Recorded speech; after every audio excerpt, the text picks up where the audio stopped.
Stencil printing is one of man's oldest arts. Today, silkscreen stencil printing is used to produce fine art, advertising, and identification. The 20th century is filled with images produced and reproduced by the silkscreen process.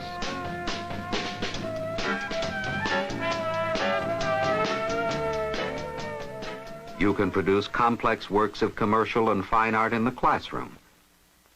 But first, you must become familiar with the tools involved in silkscreen printing. The basic tool is the stretcher frame. A ready-made commercial frame may be available in your classroom or can be obtained from your art supply store. Or you can make your own, starting with 4 pieces of 2 by 2 inch board. Form a rectangle with the boards and nail each corner securely.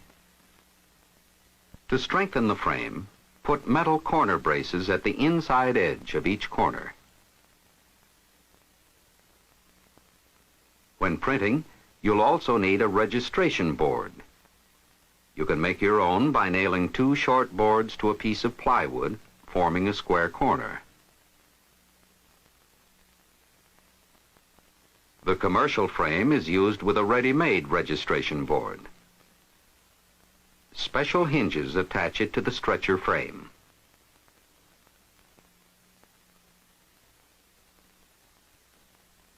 The hinges have removable pins, so the stretcher frame can be removed for cleaning. Next, you'll need a material to be stretched on the frame. Many materials can be used to produce special textural effects. But the material should always have an open weave. Silk is the strongest, and therefore the most commonly used. There are 2 ways of attaching the cloth. The first is by stapling. Begin by placing a staple in the center of 2 opposite sides. Then staple toward the corners, stretching with a consistent tension. Place the staples at an angle and finish at a corner.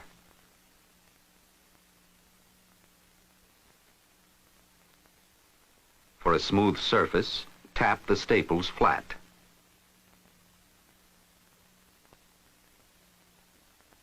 The commercial frame comes with deep grooves on all 4 sides.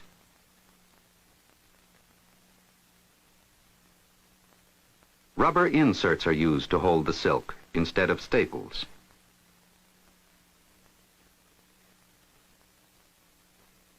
The silk is laid over the stretcher frame and the inserts are hammered into the grooves.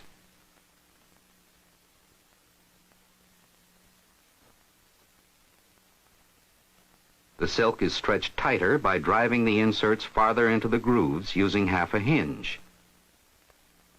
You can use any blunt tool that approximately fits the groove.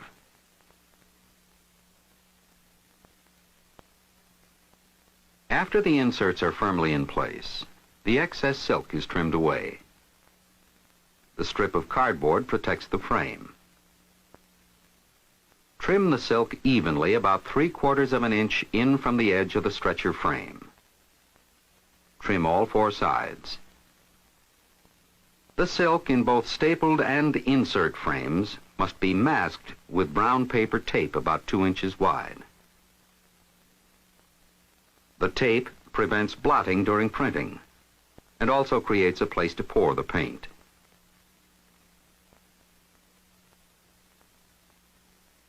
Crease the tape along the inside edge of the frame.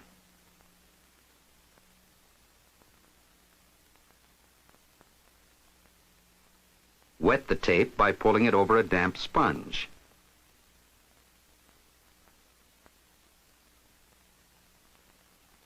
The tape should overlap the screen at least 1 inch on all sides. Then apply an additional width of tape, flat against the screen itself on each side. Sponge away the excess moisture.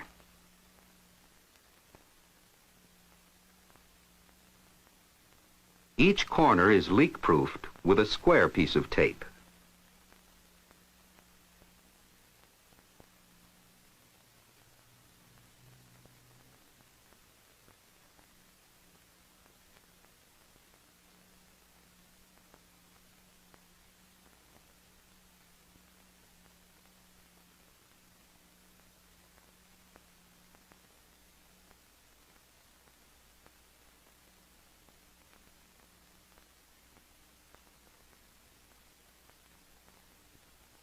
Finally, the bottom of the frame is taped. To keep pigment from building up along the edges of the tape, place the inside bottom tape about 1/8 of an inch in from the edge of the top tape.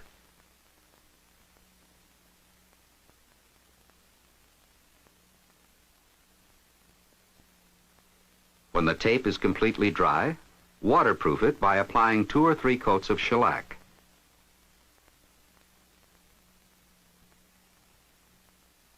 Be sure to coat the wood.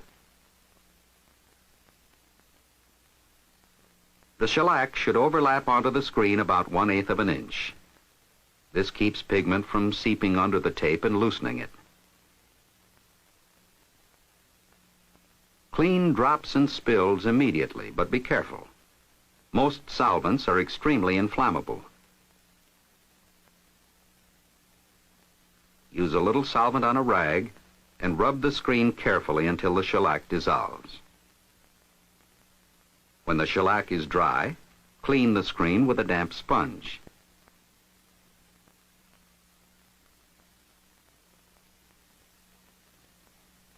This design, taken from Mexican folk art, will be reproduced by the paper stencil method. When the basic sketch is complete, decide on colors.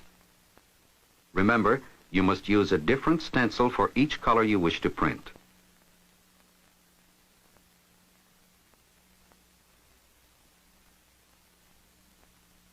The stencil can be made from almost any paper.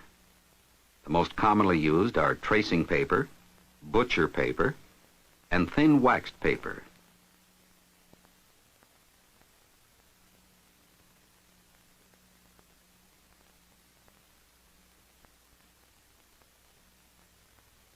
The areas for each color are traced on the stencil paper.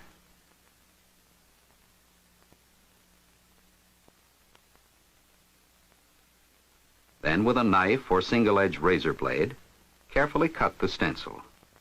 You may cut the stencil so that colors overlap in some areas. Your first stencil should print the major areas or background, and the later stencils should print the more detailed portions of your design.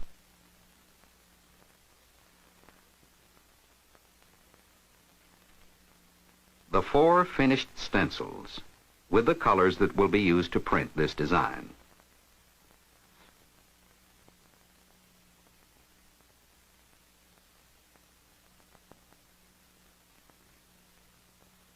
When you are ready to start printing, use a sheet of the paper you will print on to mark a registration corner. The corner can be made from scrap paper and is used to make sure each print will be in exactly the same place. The stencil is placed on a piece of tracing paper and lined up over the original design, which has been taped to the registration board. The tracing paper will be used for a test print, and the stencil will become stuck to the screen by the paint.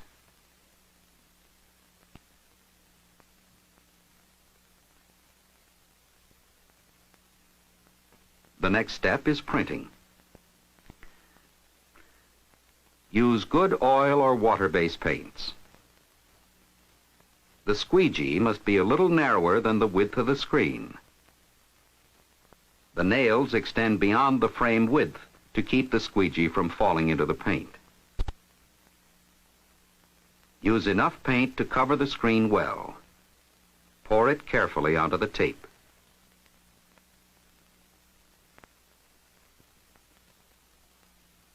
Apply constant pressure and pull the squeegee at an angle. Turn the squeegee around and use the same edge for the second pass. If you could see the underside of the screen, you'd see the paint being forced through the open areas of the stencil onto the paper.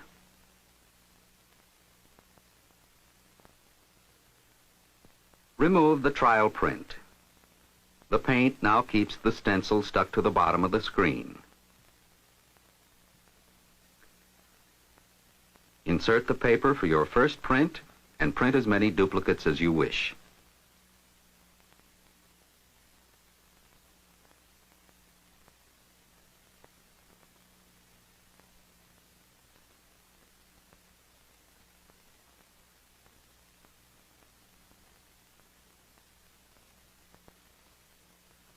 A simple hanging device for drying the prints can be made of clothes hangers and clothespins.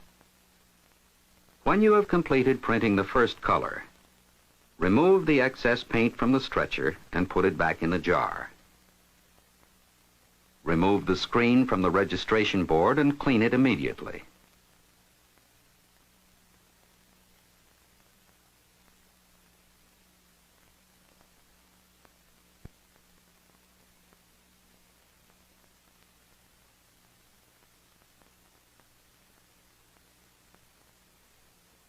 To remove water-based paints, use a soft absorbent cloth or sponge with water.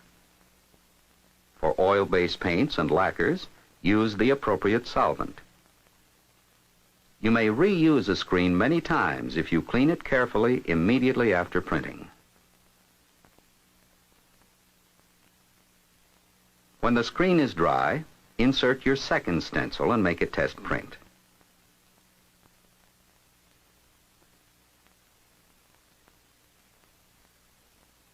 Be sure the first color is completely dry.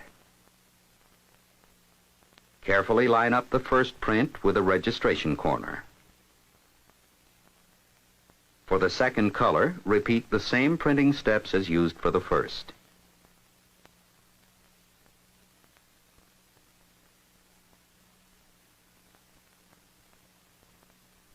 Notice what happens when the stencils overlap and one color has been overlaid on another. After the screen is again cleaned and the second color is dry, we are ready to print the third stencil.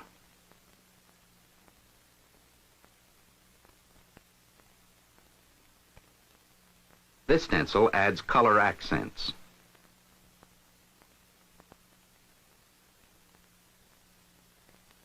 The screen is again cleaned.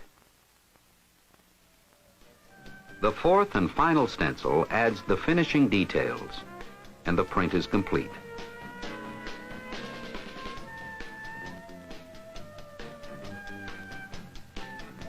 The paper stencil method is the basic silk screen process. By changing the stencils and colors, you can produce unlimited variation. Why don't you try it with a design of your own?